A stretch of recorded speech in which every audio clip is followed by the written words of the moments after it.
पतसंस्थेतील कोट्यवधी रुपयांच्या अपहार प्रकरणी मोठी कारवाई करण्यात आली आहे।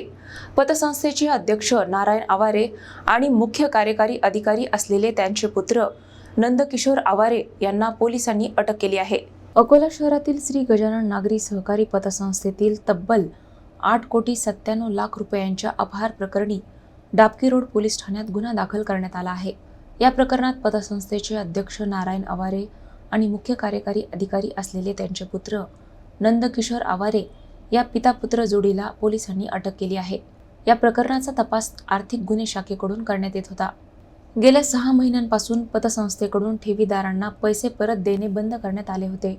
त्यामुळे हजारो ठेवीदारांमध्ये संतापाचे वातावरण निर्माण झाले होते। अकोला शहरातील नोकरदार, पेन्शनर, कामगार तसेच घरकाम करणाऱ्या महिलांसह सुमारे 2,500 ठेवीदारांचे पैसे या पतसंस्थेत अडकले असल्याची माहिती समोर आली आहे। संस्थेमध्ये 25 कोटी रुपयांहून अधिक ठेवी असल्याचे सांगितले जात आहे। दरम्यान पतसंस्थेच्या अध्यक्ष आणि मुख्य कार्यकारी अधिकाऱ्यांनी अपहार करून हा निधी इतरत्र गुंतवल्याचा आरोप ठेवीदारांकडून करण्यात आला होता। अनेक तक्रारी आणि आंदोलनानंतर अखेर आर्थिक गुन्हे शाखेच्या पुढाकाराने ही मोठी कारवाई करण्यात आली आहे।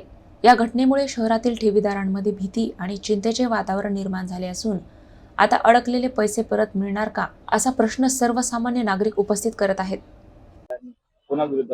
गजानन नागरी पतसंस्था डाबकी रोड अकोला यांनी 8,96,00,000 अपहार केल्याची DDR यांनी फिर्याद आर्थिक गुन्हे शाखेला दिली होती।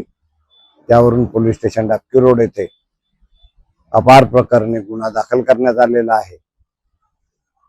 पतसंस्थेचे अध्यक्ष नारायणराव आवारे व संचालक नंदकिशोर आवारे या दोघाही पुत्रांना ताब्यात घेण्यात आलेला आहे। त्यांना अटक करून उद्या PCR घेऊन पुढील तपास करण्यात येईल। डाबकी रोड पोलीस स्टेशनला आताच गुन्हा दाखल झालेला आहे। सदर बँक ही डाबकी रोडच्या हद्दीत येते, त्यामुळे गुन्हा इथे दाखल आहे। पुढील तपास आर्थिक गुन्हे शाखा हे करत आहे।